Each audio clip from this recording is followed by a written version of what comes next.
Are we live? Are we live? What up? What up? What up? What up, people? It's your boy, the host with the most. I do not brag or boast. And I'm coming to you guys live from coast to coast. It's your boy. I'm Christian Don One, and welcome to another rendition of Tilly for this podcast. It's your host and moderator. I'm Christian Don One. Welcome. Feel free to hit that subscription button, the notification bell. Share this lovely content with your friends, family, as well as your followers. If you want to become a member, hit the join membership button. Remember, membership has its privileges. Also, if you want to further support Don Squad in the house, stand up, salute.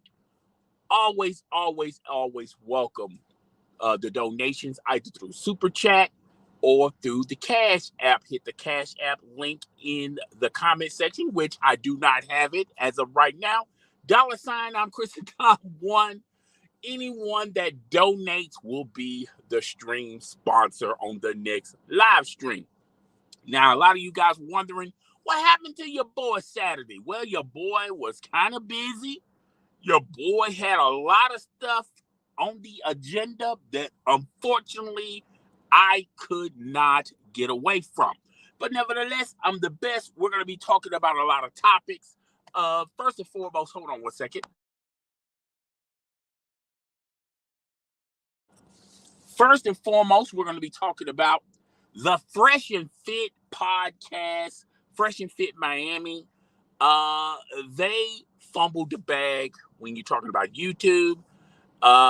They got demonetized, and I'm gonna tell you guys what that means for Fresh and Fit, the people out there, people that's pushing that agenda, the red pill agenda. We're gonna be talking about all that in a bag of chips a little bit later. We're also gonna be talking about Darius Jackson, Darnell. I'm butchering this guy's name. I do apologize. There was an outrageous claim out there that he's not confirming nor denying that he broke up again with Kiki. Are you with me? Are you riding? Well, we're going to be talking about that, about him and Kiki Palmer and the future for those two. We thought they had a future. It's on again, off again. I guess it's back off again, but we're not 100% sure. We're going to get into the details, get into the nitty gritty of that. As well as we'll be talking about Irv Gotti. What up, Gotti? Okay, Gotti, Murder Inc. founder. He was on Drink Champs yet again. We're going to be talking about his interview. He said some wild, outlandish stuff on Drink Champs. And I'm going to give you guys the full 411 on that.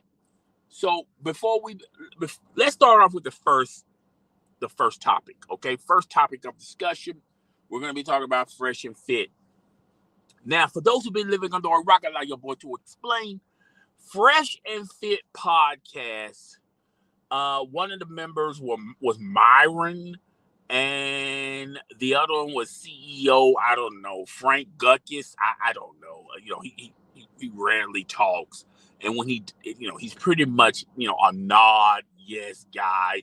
Occasionally you'll get some slapstick humor from him, but he really doesn't, he really, he's not. It's obviously the alpha is Myron.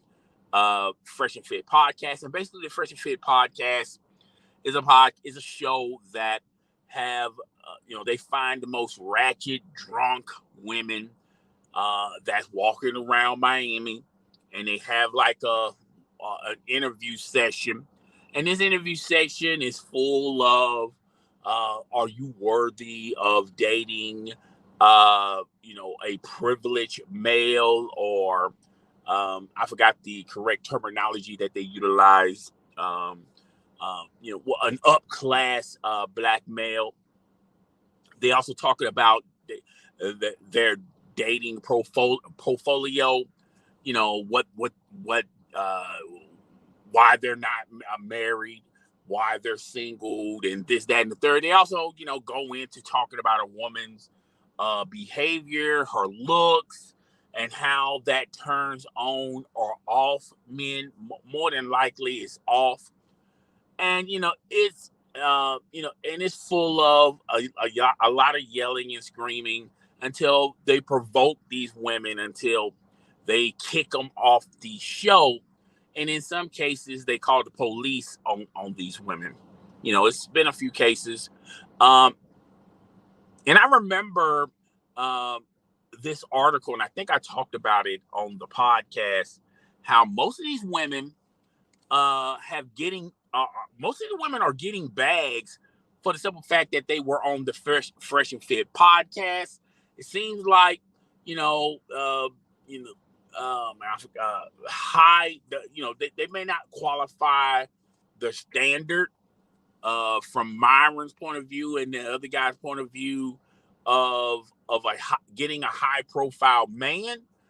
Well, they, when they're on the Fresh and Fit podcast, they are internationally known. They blow up, particularly their OnlyFans. A lot of these women who have OnlyFans accounts say, "Oh man, after I did the Fresh and Fit podcast and made somewhat of a name of myself on the Fresh and Fit podcast, now my Instagram is growing, my social media is growing, my OnlyFans growing.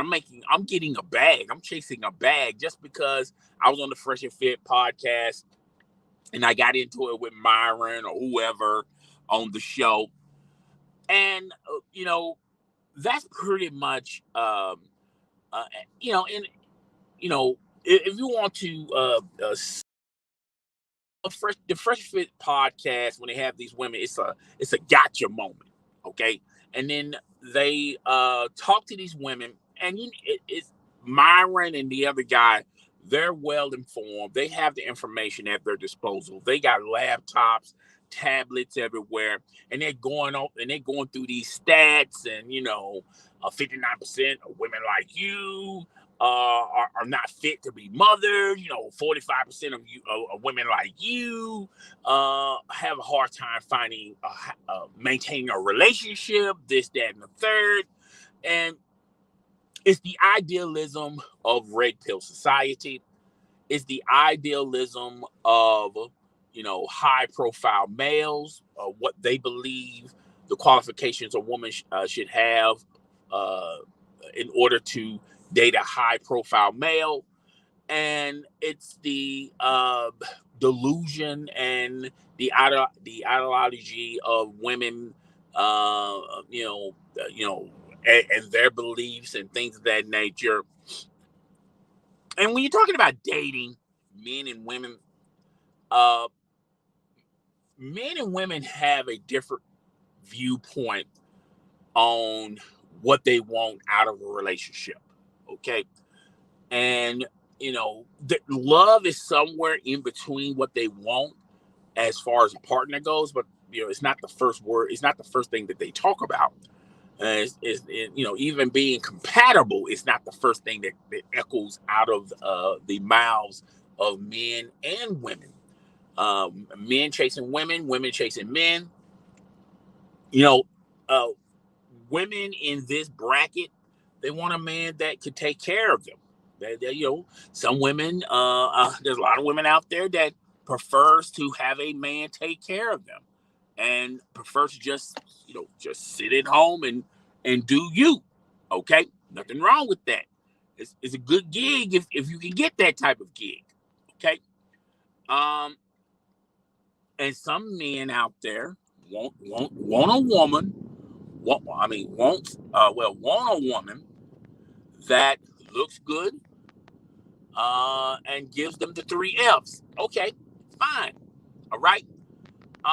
But somewhere in between all of what you want out of a man and what a man wants out of you, in between all that white noise is the mechanisms of a positive and working relationship. Still at the end of the day, you have to work with one another. You have to be compatible with one another. And it has to be some element of emotion for either or. Otherwise, it's just an escort date with or friends with benefits, or girlfriend or wife with benefits, okay? And you're gonna put up with him. He's gonna put up with you long enough until what? You jump out of that relationship and be able to jump into another relationship. Now, but back to what got Fresh and Fit got demonetized from YouTube. Had less to do with their idealisms of what they expect from a woman from a date. Has more to do with what Fresh and Fit has been doing for the past couple of years. They've been promoting this movement of racial slurs and talking bad about women. Well, black women, and sort of like the Tommy Sotomayor approach, and dark skinned women, and and just the black community,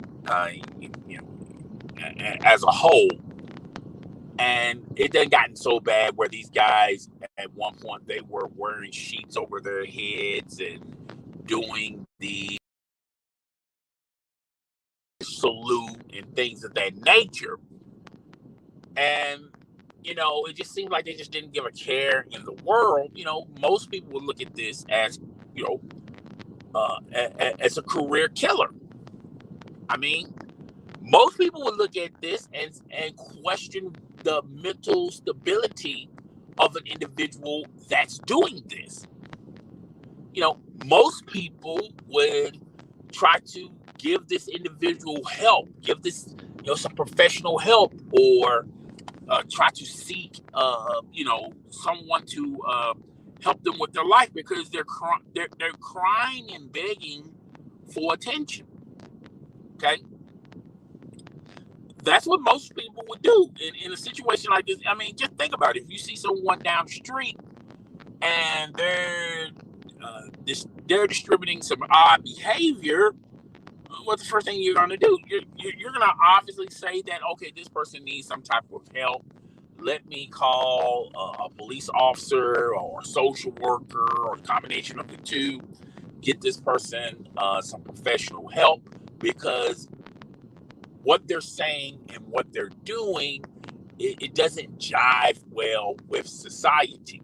And people lash out and do things because of the cry, because it has a cry of element type of background to it. So when I saw Myron, as well as the other one, for the past couple of years, they was going back and forth with Albert and Preach. I did a video on that, and I gave you guys the full story and the full breakdown of that. And I think, when you try to insult someone's wife, that's a point of no return. When you try to insult someone's wife and their family, there's no coming back from that. Okay, you could apologize and this, that, and third, and maybe that he will accept your apology, but he's not going to forget what you said about his wife or his family. And you just go on your separate ways. They do their thing, and you do your thing. I do feel like, after that, it was like some back and forth stuff between Albert and Preach and Fresh and Fit, the challenging him to a boxing over there at Albert and Preach, that was challenging the guys over there at Fresh and Fit to a boxing or an MMA fight. One of them went to the gun range, bought themselves a gun. Okay. Just little petty stuff going back and forth between the two. They're making videos about Fresh and Fit even after the apology. And, Fresh and Fit, went to YouTube and false flagged them. So it's some back and forth stuff between the two. Not their proudest moments, Albert and Preach or Fresh and Fit. It just seemed like both sides, neither side wanted to let stuff just go. Okay? Let bygones be bygones. If they say anything about you, hey, just keep it pushing and keep it moving. All right? Neither one of them wanted to give an inch to one another. And therein lies the problem with, their feud with the Fresh and Fit and the Albert and Preach. And I don't recommend violence. I understand the circumstances why over there with Albert and Preach, they were promoting violence about having a fight with either the Fresh and Fit or both of them. I don't promote violence, but also don't promote gun violence, or even if you have a registered weapon and you go on to the firing range, you're insinuating that, hey, if you try to come at me, I'm going to shoot you. Okay, so you're pretty much promoting that type of environment. No matter how legit the gun is, no matter how legit Albert Preach is as far as a boxing event or an MMA, when y'all going back and forth, and then the end game of it is that, well, let's have a boxing event, let's have an MMA match. You guys want to do that? Well, if either one of you guys come my way, and then and I'm gonna go get me a gun, and I'm gonna go to the firing range, and then you go to the petty tick and tack stuff, the making videos about one another, and then Fresh and Fit with the false flagging and things of that nature. But I do remember Myron saying this. Every action, has consequences and repercussions. He said something similar to that, and it registered clear as day, because, well, particularly yesterday when I found out that Fresh and Fit's channel has been demonetized. Now, a lot of you guys are wondering, what in the hell is demonetizing? Okay, which is it has nothing to do with the viewer. The viewer can continue to still listen and watch the content, can hit the like button, even comment on some content. Okay, has nothing, the viewer, it doesn't hurt the viewer, not at all. But as far as the content creator goes, this is the lifeblood of content creators on YouTube. Because if there was no AdSense, if there was no way to monetize these live streams or these videos, then why are we doing them? Okay? And particularly with Fresh and Fit, I mean, these guys were making hellified bank off their live streams and off their videos. And this is their lifeblood. And I read an article, this is 80% of their income just gone. And it's not just the Fresh and Fit podcast YouTube channel, but it's Myron's YouTube channel. It's the other guy's channel as well. I mean, they can create all the channels that they want to, but none of those channels are going to qualify for being able to make money off your content. And despite what Fresh and Fit has done over the years, and things that I can't co-sign or agree with, or to agree to disagree with, there's no excuse to try to destroy the black woman. I know there's a lot of black women out there that don't really represent of the black women like they supposed to represent them, but to devalue them and to demonize them, a whole community of black women, it's just a small segment of black women that behave and act this way. So you're going to chastise the whole movement of black women, because there's a lot of black women out there that are doing their thing. You know, there's a lot of black women out there that are entrepreneurs, that are that are stars, that have businesses, that that are in government and politician. There's a lot of black women out there that's doing extraordinary things out there, and all black women are this. That's just not fair. I mean, that's just way too much of a burden for all black women. Now, there are some examples of a select few of black women that behave and act the way that you're saying. Okay, yeah, we can have that conversation, but I wasn't on board with that, and I wasn't on board with fresh and fit, racial slurs. Calling people monkeys and doing the mustache salute and wearing white sheets. I don't care if you was just being funny.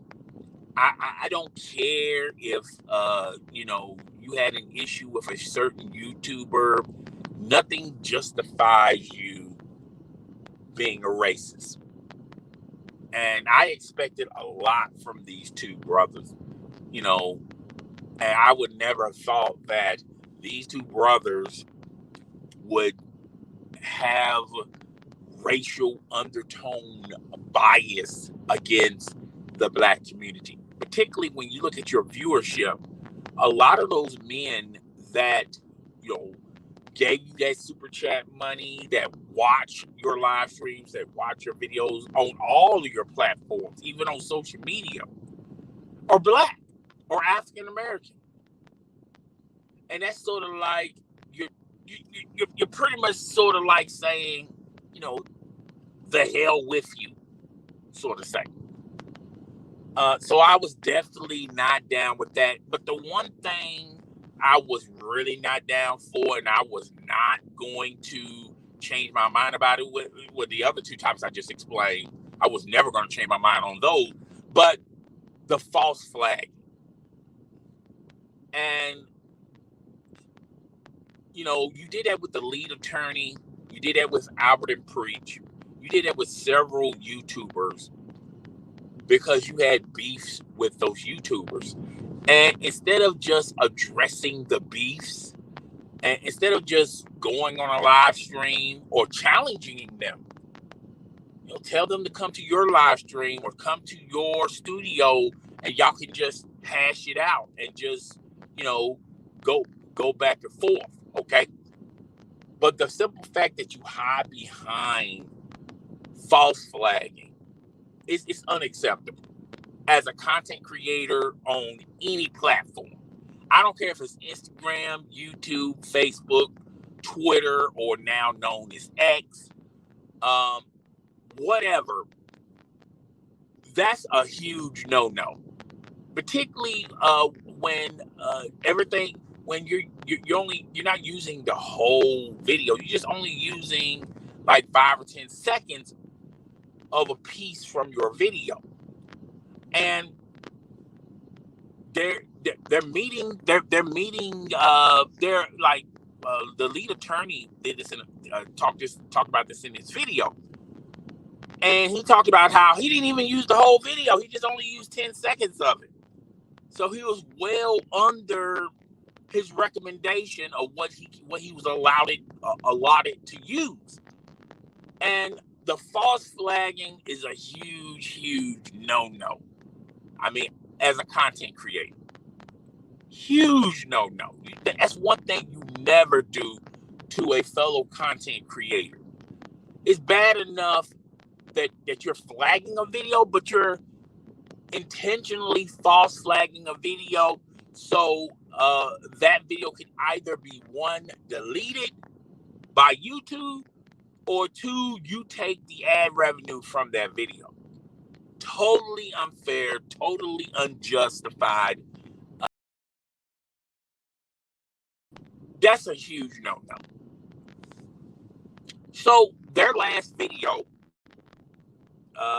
they're on the set and they're talking about the future of Fresh and Fit. I mean, what happened to them and the future for Fresh and Fit. Myron was trying to be, had a stoic face in the beginning, talking about,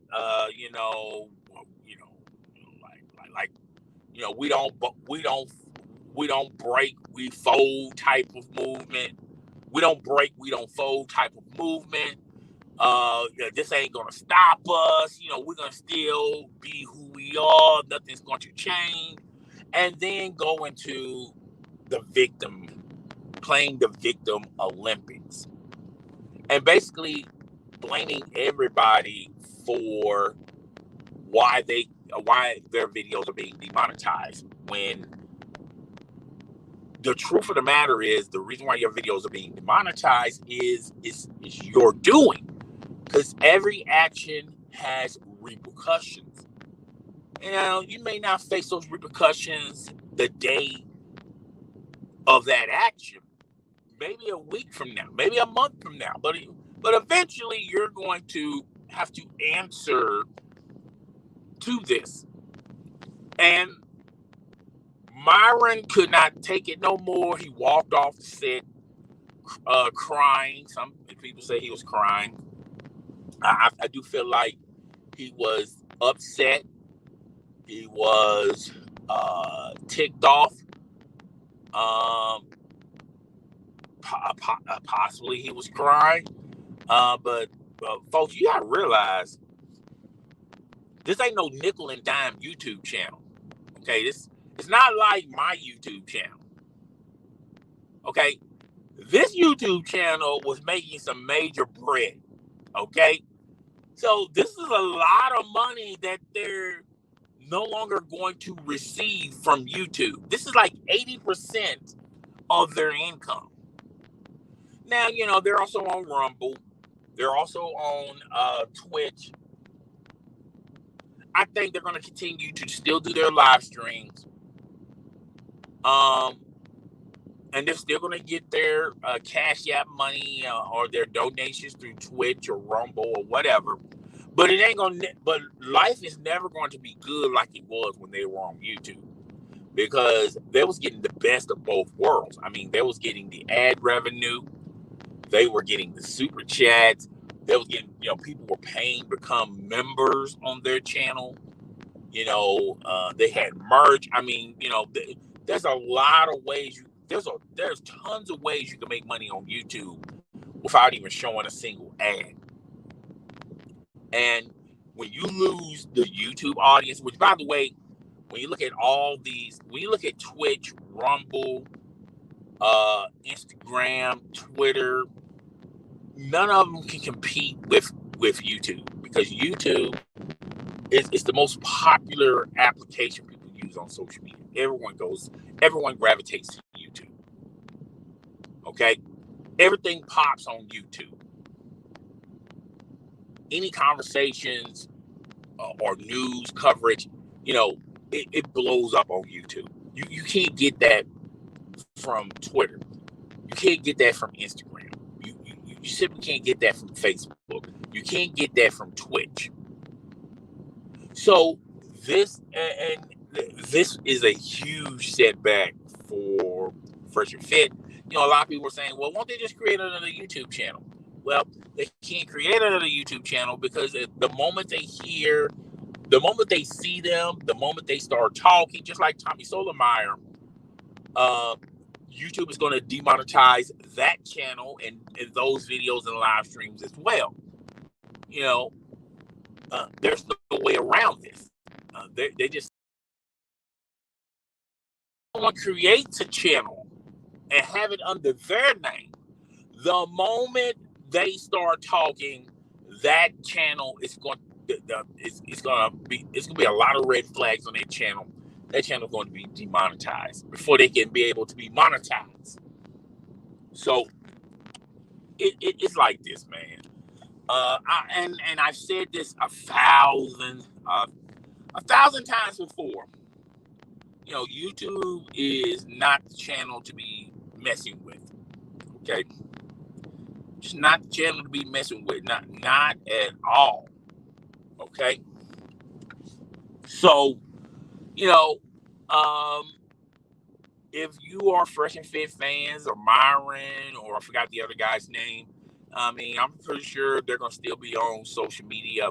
They're gonna still make some type of money on social media, and they're gonna still be popular on social media because they're gonna say something controversial or have someone controversial on their show that's going to generate buzz. And it is what it is.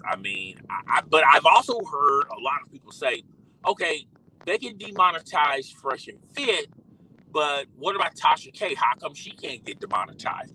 Well, Tasha K don't really crosses a lot of lines like Fresh and Fit. Fresh and Fit crosses the LBCQ community. Fresh and Fit crosses the black women in general, the African American community.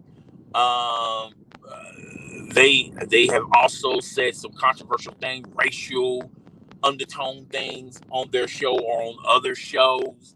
So Tasha K had never went that far with it. I mean, I feel like Tasha K. I think these two entities are different. And I just mentioned why Fresh and Fit is different from Tasha K. Tasha K is different from this incident because of her incident with Cardi B. But if other people continue to sue and other people start winning cases in court, this can affect Tasha K's bottom line as well, where YouTube says, you know what? It's not worth doing business with Tasha K. Let's demonetize her video. I'm gonna be honest with you. The people out there that do these freedom of speech type of shows where they feel like they can say whatever they want to say about whatever community, I feel like those days are done. Okay, they're done. Right? So you better watch what you say, particularly on YouTube, because nobody is that was a huge fall from Fresh and Fit. I mean, that was 80% of their income. But anywho, let's move on to the next topic. The next topic of discussion is Darius Jackson and Keke Palmer. Now, if you guys have not heard about this story, allow your boy to explain. I've explained. We've done shows on previous podcasts. Basically, long story short, Keke Palmer went to an Usher concert, got a little too flirtish with Usher, and Usher pretty much killed the happy home. But or put doubt in a happy home. He took to social media saying that you're a mother. It's the outfit, though. You had a lot of females that were in the corner of Keke Palmer, saying she ain't do nothing. Come on. I look at it like this, and I said this on my podcast when we talked about it. I had no problem with Keke Palmer going to the Usher concert, and no one should have a problem with her going to the Usher concert. I really didn't even have a problem with her outfit. I don't care if you're married or not married. She can wear what she wants to wear. The only issue I had with the whole thing is, if it's okay for Keke Palmer to be flirtatious with Usher, then it's okay for him to have a guy's night out and be flirtatious with the strippers. So if you're about that life, and life is about give and take, if it's okay for you to go to Usher wearing that outfit and being flirtatious and touchy with Usher, then your relationship is cool with Darvin or Darvis going to the strip club with his boys, and he's being flirtatious with a stripper, okay, and being touchy-feely with a stripper. So you will have no issues with him doing it, and you don't expect him to have no issues with you doing it. It's not about who makes the most money or who is the popular one. Because if women start saying that, well, she's more popular than him, she's more famous than him, she makes more money than him, then what you're realistically saying is, if you gravitate to that belief, that if the man and this is a higher percentage, there's going to be, particularly in a lot of high profile marriages or in relationships, the male is going to be more popular than the female. Okay, yeah, y'all can name Keke Palmer. Okay, you can name Rihanna. In some cases, you can make a small case for Beyonce, even though, hey, Jay-Z has a name of himself. Okay, but if you want to say Beyonce is more popular than Jay-Z, that's fine. I'll ride with it. Okay, Cher. Okay, but who else? What? There's not a slew of women.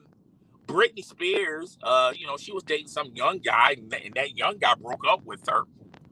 Okay, but it's not like a slew of who's in an arena where there's in a relationship, in this dynamic, the woman is more successful and more popular than her boyfriend or her husband. It's just not a lot of them. Beyonce's mother, and she got a divorce. Okay, so who else are y'all trying to add to the bevy of? Oh well, but all I'm saying is, if that's your belief, and you say, well, Keke Palmer is more successful, she's more popular, she makes the most money, therefore she should say, wear, and do whatever she wants to do in her relationship. He doesn't have a ring on her finger, and even if he had a ring on his finger, still, she's Keke Palmer. Okay, cool. I'll roll with that. If that's the analogy you guys want to roll with. But let me ask you this, guys. Women. There's more relationships where the majority of the relationships, there are more males who are in relationships that are more successful, more popular, make the most money than their partner, their marriage, or they cannot be in a marriage. It can be boyfriend, girlfriend. So if you want to say it's okay for Keke Palmer because she's more popular, okay, then well, what about all these other guys that are in relationships that are more successful, more popular, make more money?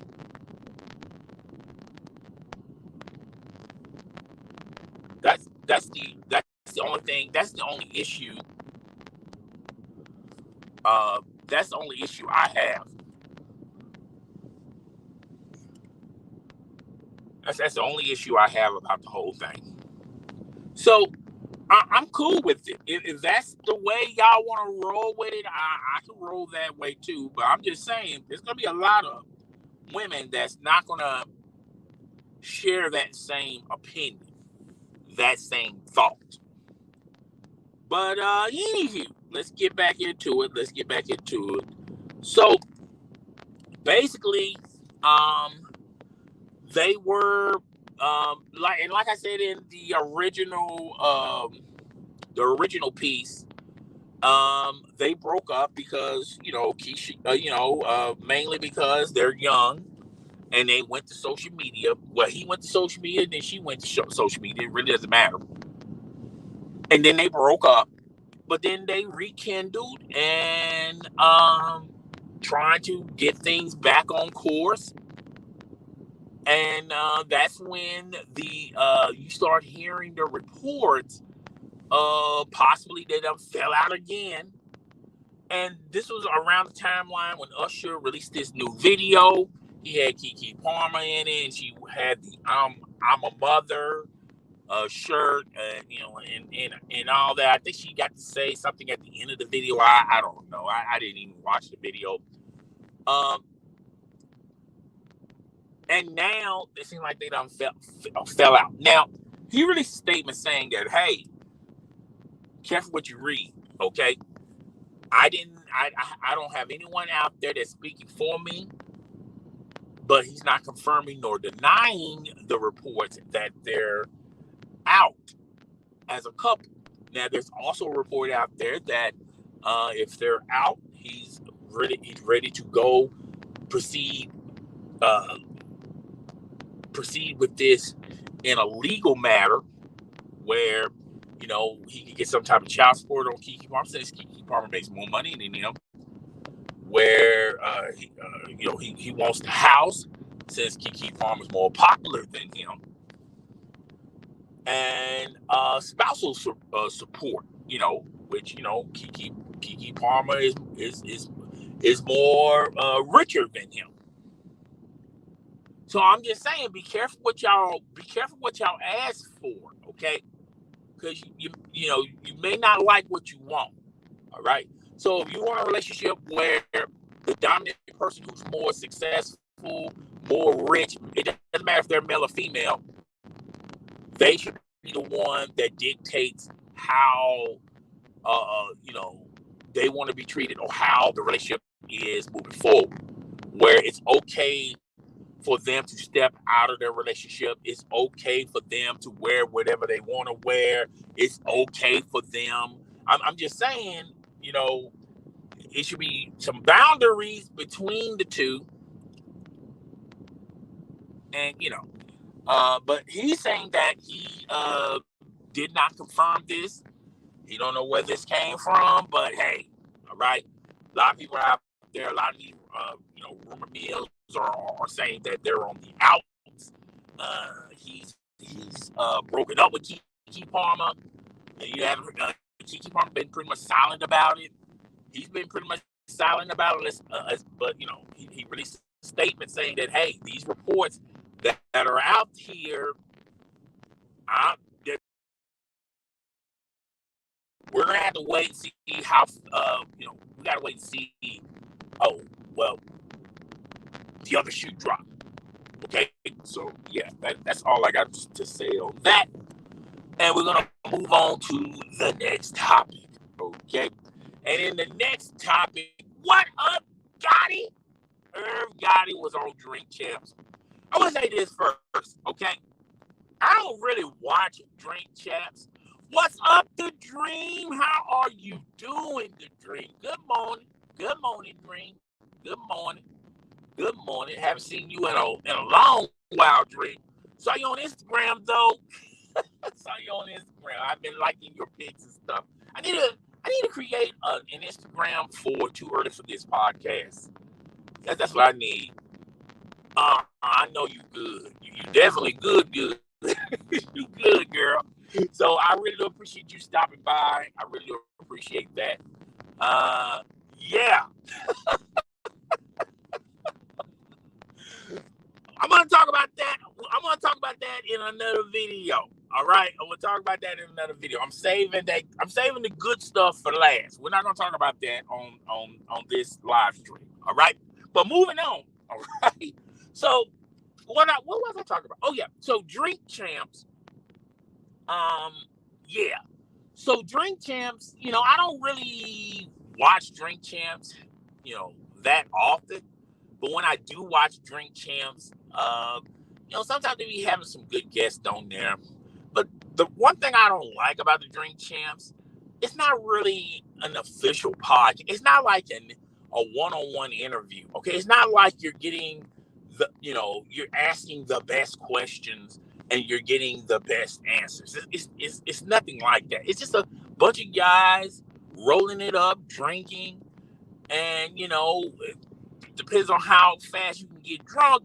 You might have someone say something outlandish, say something that's far out, say something, whatever. Okay, but that's the concept of Drink Champs. Okay, everybody goes on Drink Champs.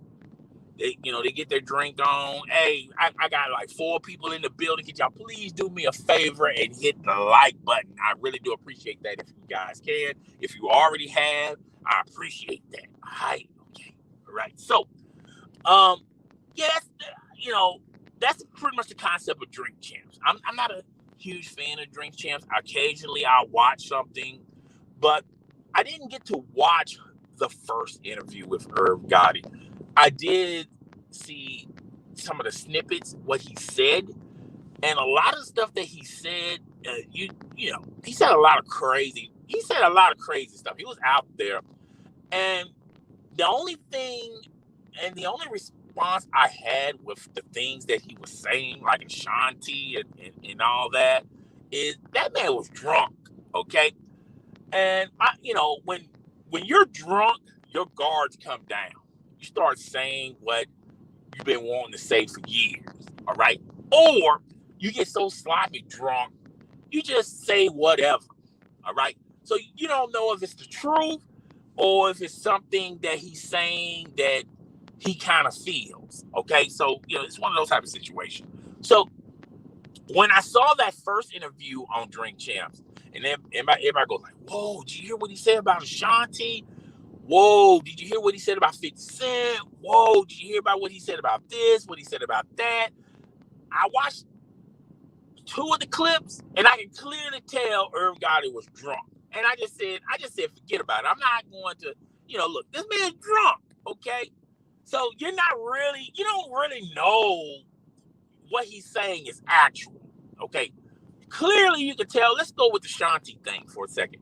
Clearly you can tell that Irv Gotti still has feelings for Ashanti. Okay, you can clearly tell that, okay, from the first interview. And it's kind of odd to me. Irv Gotti was married and still trying to mess around with Ashanti. And at that particular time, he called Ashanti at the right time. Ashanti was not heavily discovered. He just kind of, just found her. She was on the internet for other reasons other than her singing. Okay. I'm pretty sure that video clip is around somewhere. All right. And if you don't know what I'm talking about, you just got to Google is your friend. All right. But before, you got to saw Ashanti before she became Ashanti. Okay. Ashanti. Okay. That video, that was just Ashanti. But, that was before Ashanti. Okay. So Irv Gotti would clearly, Ashanti, she's a baddie, man. She is a baddie. Floyd Mayweather once dated Ashanti. Nelly dated Ashanti. A lot of players tried to get at Ashanti. Okay. And Irv Gotti got her before anybody else. But once she started getting big and started getting famous, she really didn't need Irv Gotti. Because she was pretty much using Irv Gotti. And she did talk about the one time that she took a shower. She didn't say who it was. But if you read between the lines, it sounded like something Irv Gotti would want done. Okay, she said that she talked about how she once had to take a shower with an executive. And we all knew it was Irv Gotti. Okay. She didn't say Irv Gotti by name, but we just all knew it was Irv Gotti. Okay. Y'all got to understand, back in that era, the only way a talented woman could get in if she gets on the casting couch, if you know what I mean. All right. And Ashanti, I want to say this. Ashanti, she has an okay voice. Not an amazing voice. I don't think Ashanti has vocal range. Okay, when you compare her to like a Mariah Carey or God rest her soul, Whitney Houston or Anita Baker, uh, you know, you know, I'm trying to think of other women in her age. Really, she had a voice, but she didn't have range with it.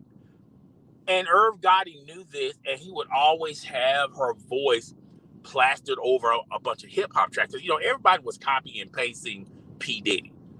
P Diddy had R&B artists sing over hip hop tracks.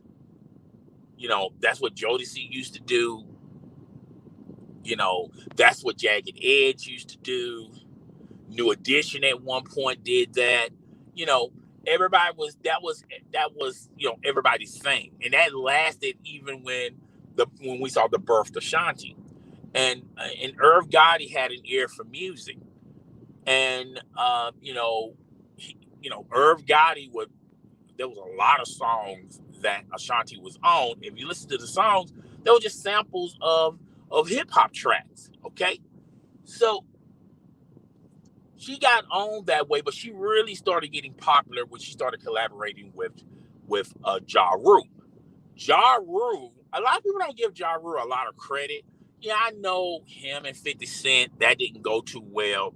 Ja Rule, it wasn't really a battle rapper, and Ja Rule wasn't really a street rapper, but Ja Rule was a guy that was a rapper that had a flair and an ear for lyrics and for music. And a lot of people don't realize Ja Rule wrote a lot of amazing songs for and J-Lo. Okay?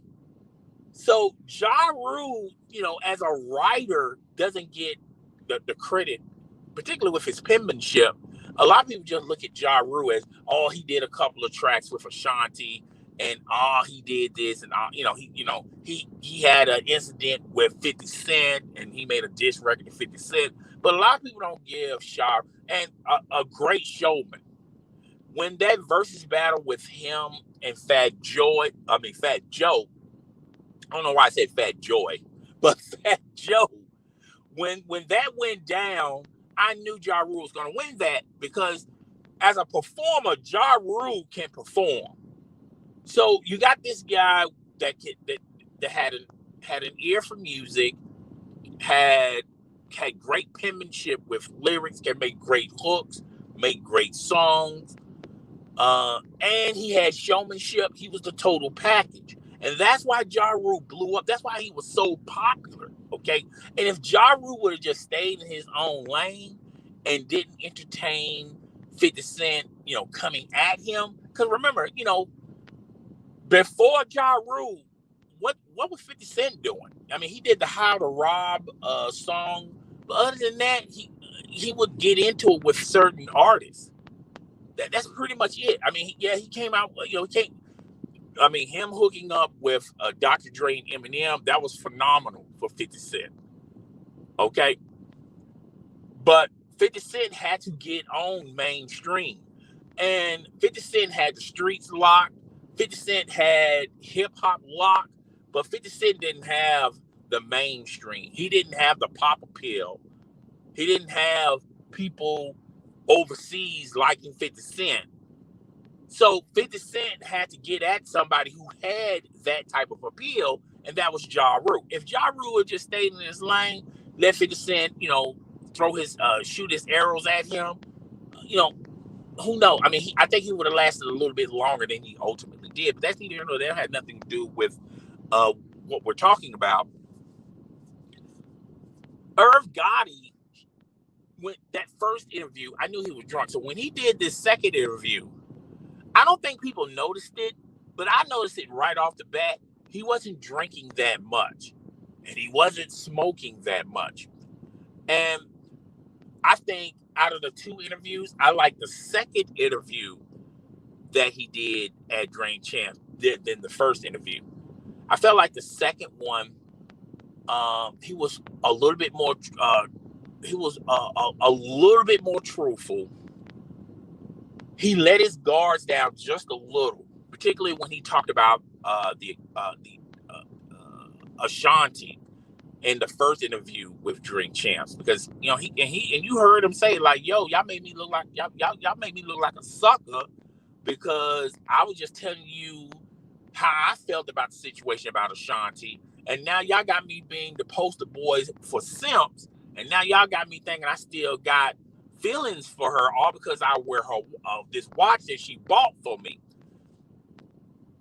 He's trying to explain the watch, and the watch do look beautiful, but at this point, you're holding on the watch for sentimental value. I mean, you're never going to, I mean, even if he sells that watch, he's never going to get actually what that watch is worth. The watch is worth more to him as a sentimental piece that he once shared with Ashanti than just the value of the watch. Obviously, he's holding on to the watch because he can't hold on to Ashanti. Ashanti has moved on,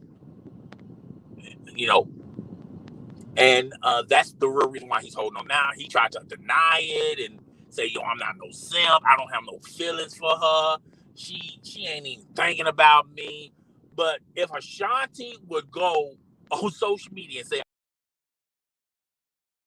"God is gonna drop everything, move heaven and hell just to get back with Ashanti," you got to be smoking something if y'all don't think that's not going to actually happen. So he talked about that, and he let his guards down. And even though if you just turn the volume down and just look at his interaction with that part of the interview, you can clearly tell the man has feelings for Ashanti, and he wants Ashanti back. He's just not going to publicly say it because he doesn't want to look like a simp.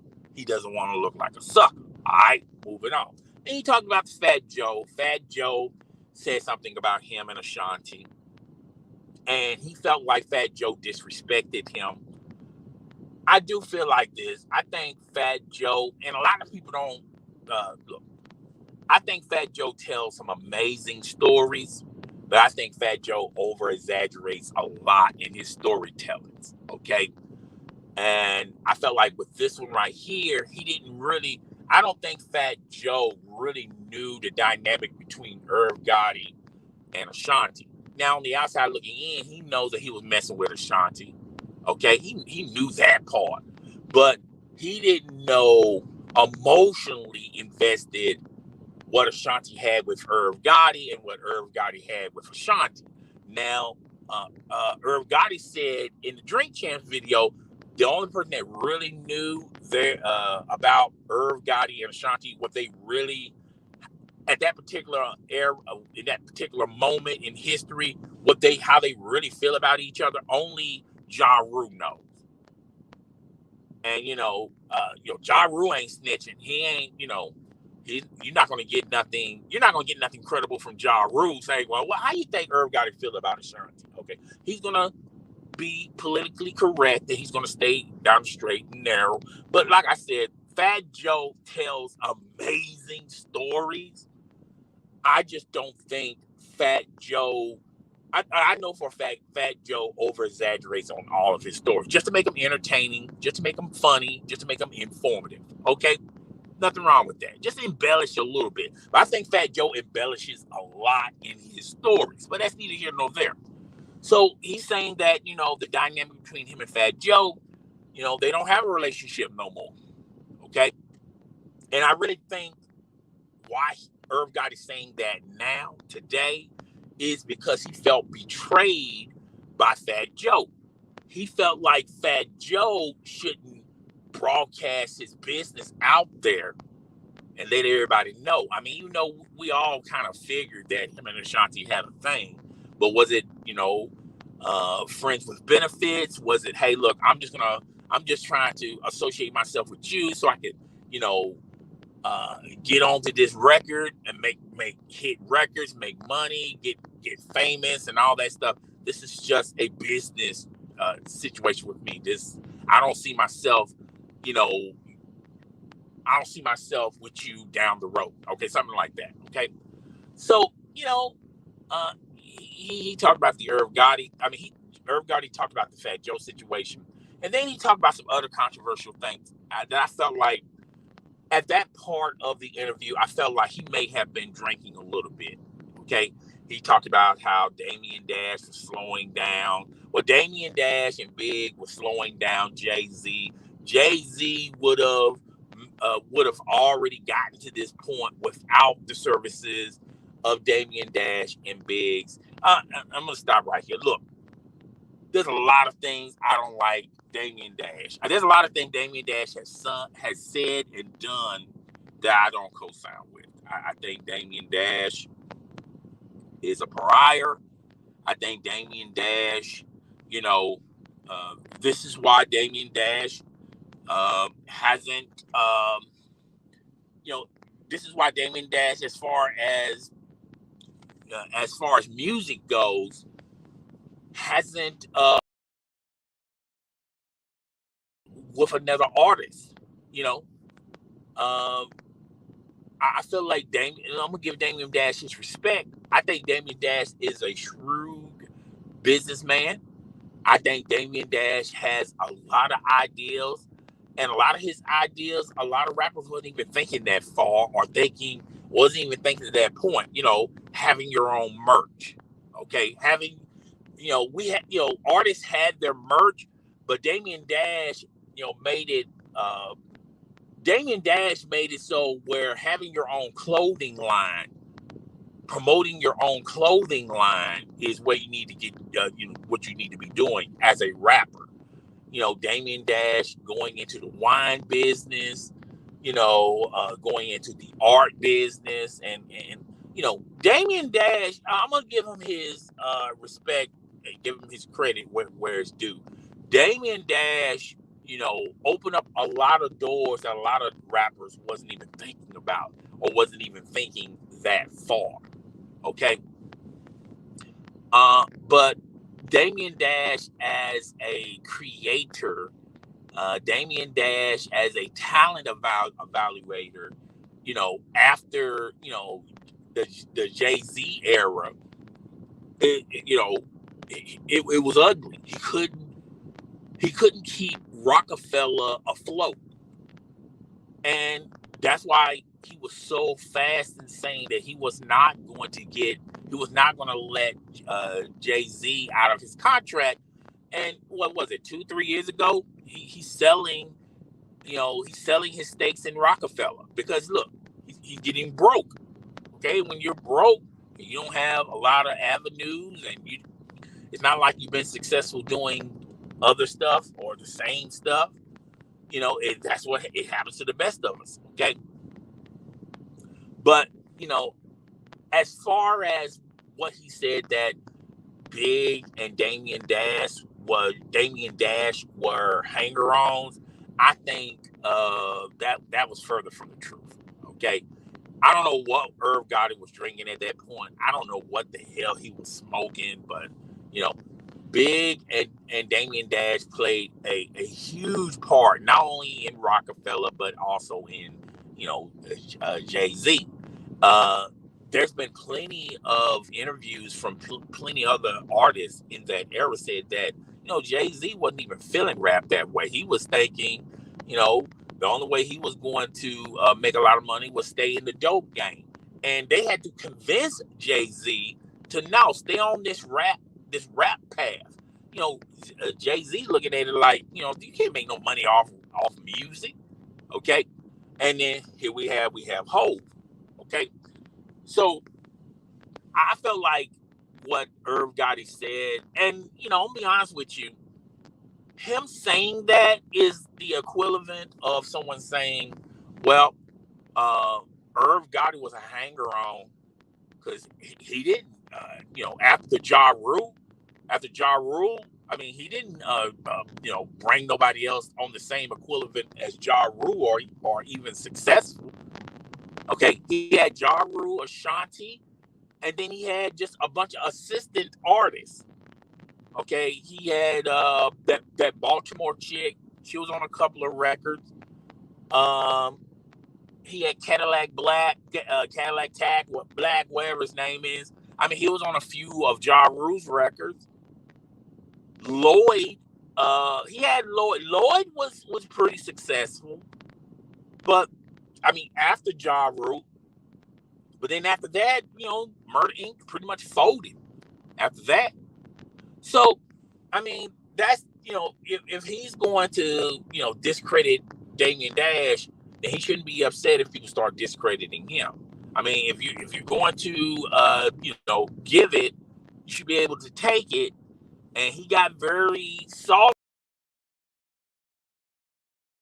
with Ashanti, and it may be some hints of truth in what Fat Joe says. But like I told you guys earlier, I think Fat Joe be embellishing. I mean, he just embellishes a lot. Okay, so yeah, that's but that's pretty much it. I mean, I thought the second Drink Champs interview with Irv Gotti was way more clean, way more better than the first one. Now, the first one had viral moments, viral clips that just blew up on social media. I don't think this second one's going to have a whole lot of viral clips, but I feel like it was more authentic. I felt like, it was on the clearest of clearest minds from Irv Gotti and the interviewers. But, like I always say this, I feel like, and this is why I don't really stay consistent watching Drink Champs, because you're going to have these type of moments at Drink Champs. One interview, it'll be classic, okay? It's classic. It's a must watch. And then the next week, there's another interview, and you're going like, huh?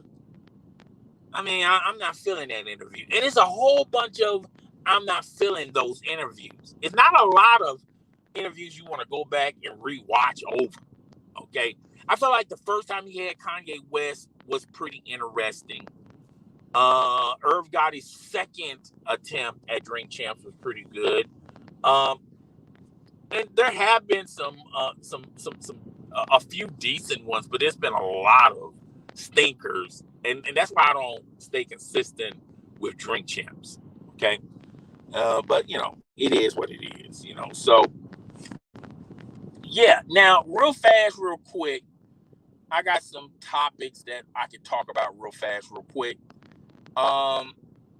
So it seems like Shannon Sharp is, well, over the weekend, several New York Post, several people were saying that Shannon Sharp has agreed to a contract with ESPN.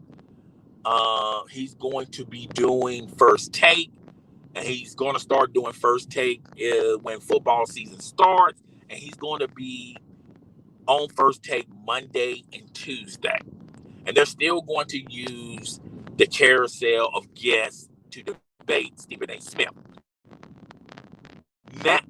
Well, let me stay on this, and we're going to talk about the new report that's going on.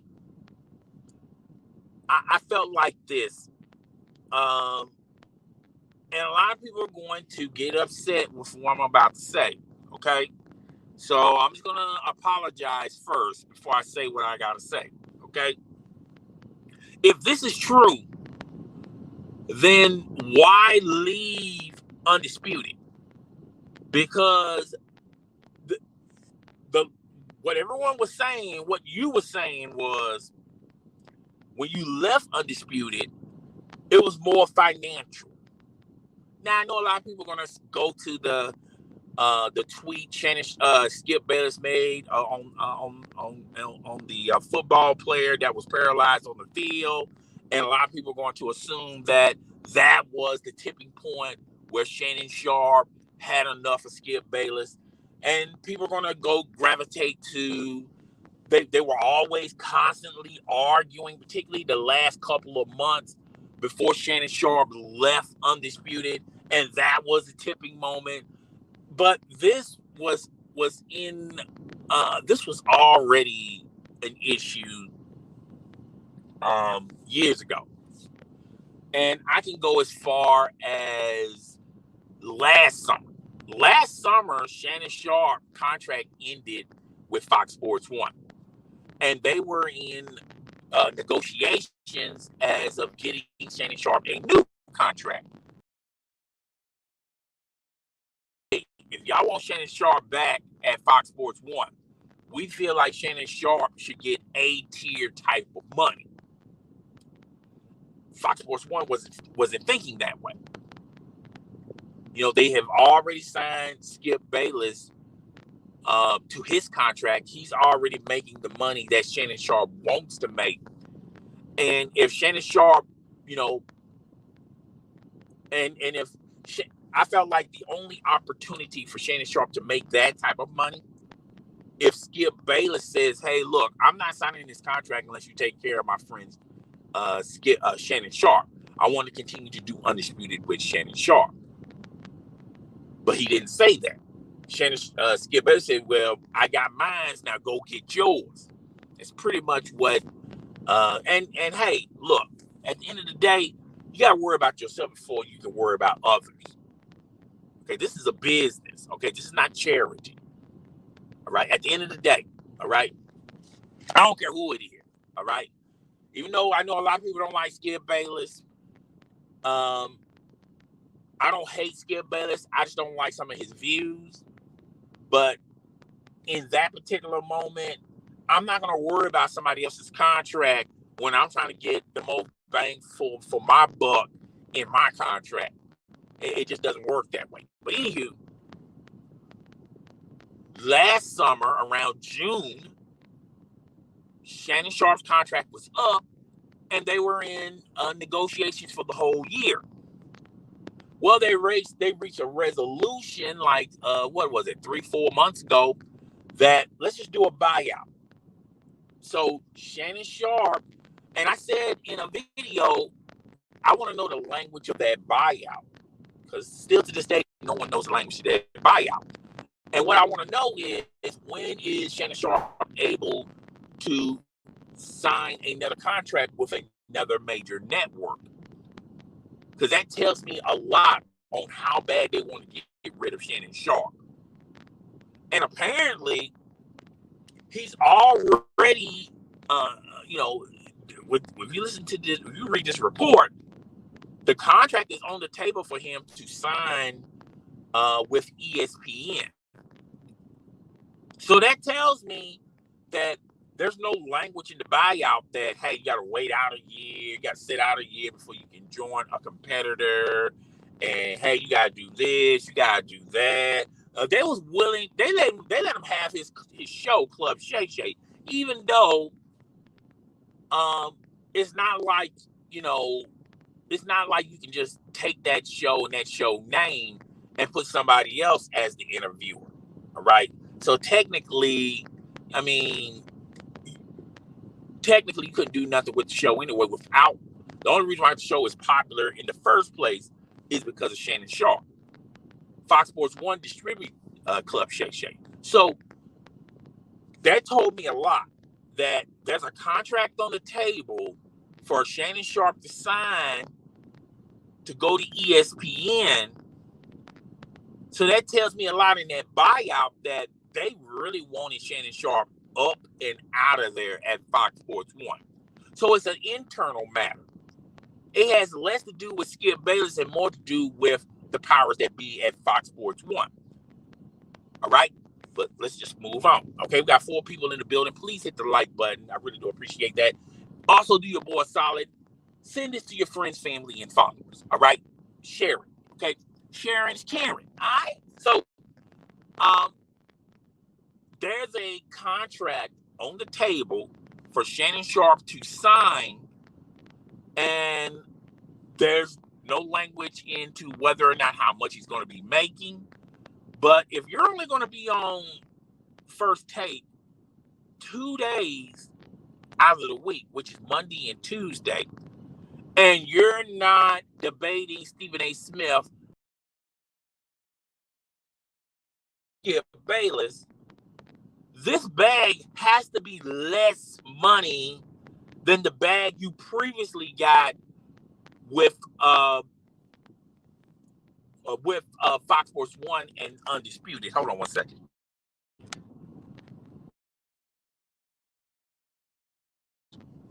Okay. That's what that tells me. Now, if this contract says, yes, you're going to do First Take Monday and Tuesday, but you're going to have your own show in the afternoon, plus your own show in the afternoon would also run consecutively on ESPN Radio or ESPN Podcast. And we're also going to allow you to promote Club Shay Shay on ESPN. You know, then that's another different story. That's another different topic. Okay, so that's telling me that there's a possibility that he probably is making A-tier type of money. But from the report and from the article, it says there's a contract already on the table that Shannon Sharpe can sign to work for ESPN. But the language in this article says for First Take, when football season starts, Monday and Tuesday. It doesn't tell you anything beyond that. That article doesn't say anything about, sorry about the noise in the background, for any other shows, of his own shows, like Pat McAfee. So let's just size it up like this. If this man is going to sign a contract to work for ESPN Monday and Tuesday, he's not even going to be on ESPN all the time, well, First Take all the time, then that tells me that this contract is severely less money than it is with Fox Sports 1. And that's possibly why he hasn't signed the contract yet. And he's probably giving ESPN a little bit more time to work some parameters in this contract where he can make more dough, make more money. I mean, that's if you got something in the background saying, hey, look, if y'all don't take care of me, I'll go to FanDuel. Or if you guys don't take care of me, I can go to CNN or BET, okay? Or I can just go independent, all right? So y'all need to up the ante on this money. That's what it's also telling me. Like, this is his only choice is at ESPN. It's not like Amazon's going to give him a big bag. And I told you guys in a video, I felt like it was down to two people. It was down to FanDuel, and it was also down to ESPN of giving Shannon, those are his best opportunities for Shannon Sharpe to make a bag. But at that particular time, I'm thinking about the concept I was thinking about is him having his own show. That's what I'm thinking about. But if you read the language in this contract, I mean, in this article, it just says for 2 shows to debate Stephen A. Smith. That's it. That worries me. Because basically, you're hustling backwards. This is the pure definition of hustling backwards. Because there's no way on God-loving earth, ESPN is paying you the exact same money or more money that you was making at Fox Sports 1 just to work 2 days out of the week for ESPN. After you just heard ESPN lay off all of those employees and sports personalities. After you see them settle a lawsuit, I forgot her name already. Not Rachel Nichols. I forgot her name. Anyway, it'll come to me later. Think of her name right now. Anyway, they just settled a lawsuit with her because they got money like that. And you're starting to hear that Apple may buy ESPN. And in that article that I read, it's not if Apple going to buy ESPN. It's not. It's not if Apple buys ESPN. It's just when Apple is going to buy ESPN. And if that's the case, a lot of dominoes are going to fall. A whole lot of dominoes are going to fall.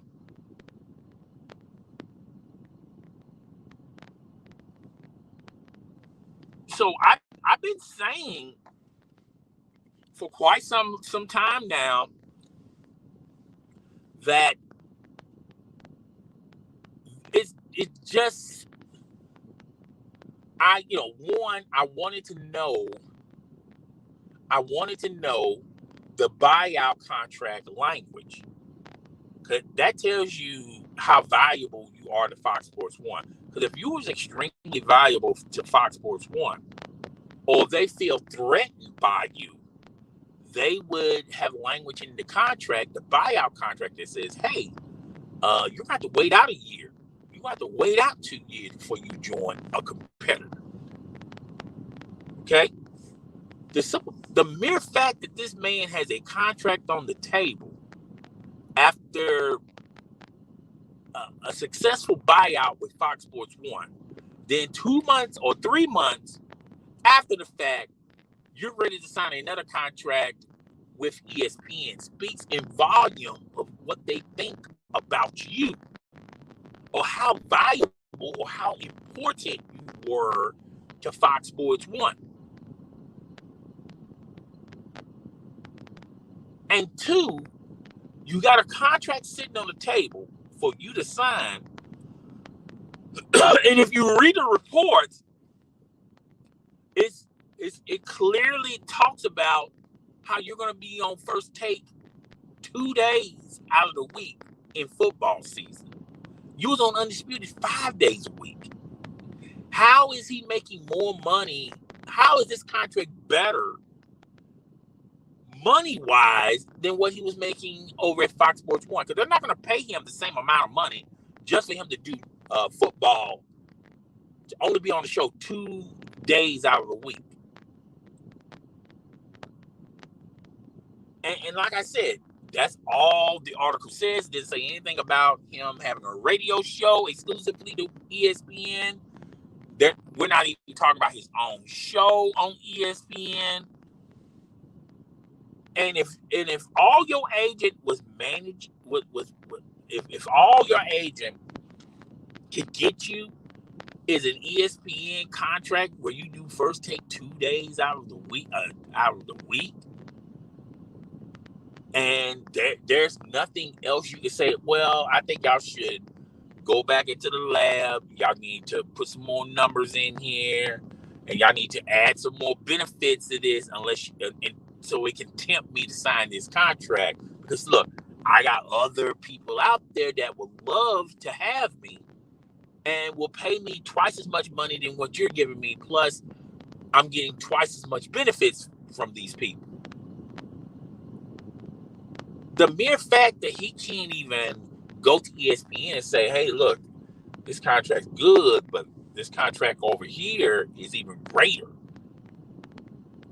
speaks in volume. And like I said, this could be all explained once he signs the contract with ESPN. Then I'm pretty sure there's parameters in that contract that says, oh, well, he gets his own show, he gets to do his podcast, his own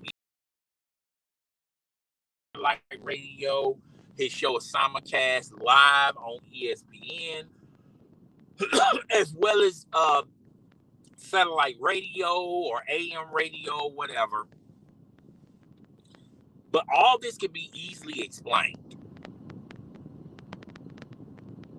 And I'm just telling y'all, man, we're going to have to wait and see.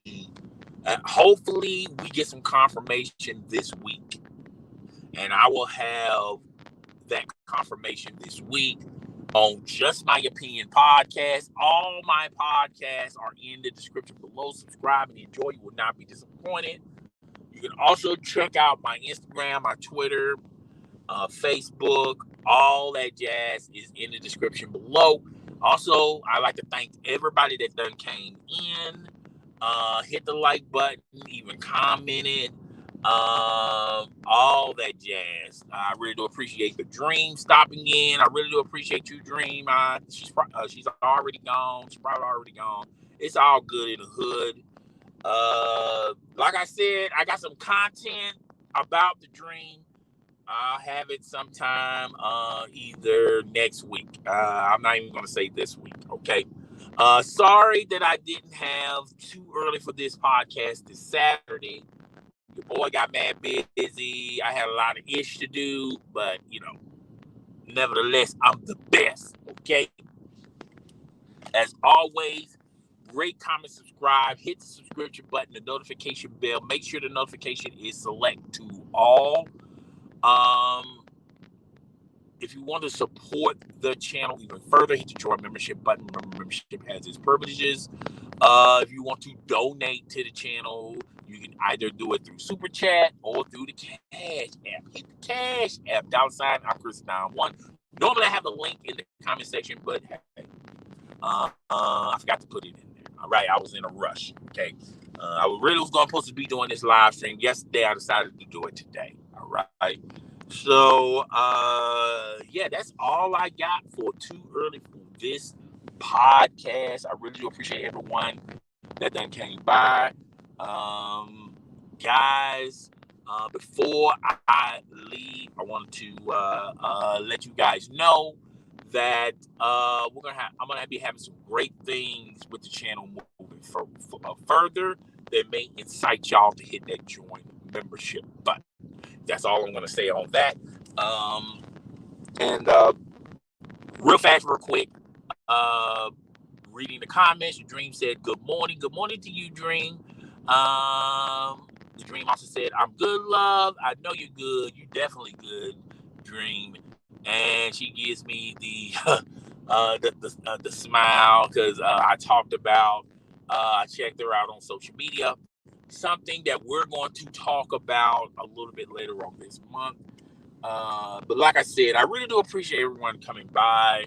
I had a couple of people that wanted to be sponsored in the live stream, and they were, because all they had to do was put a donation up. Okay, so yeah. What else I gotta say? Is there anything else I gotta say? That's pretty much it, y'all.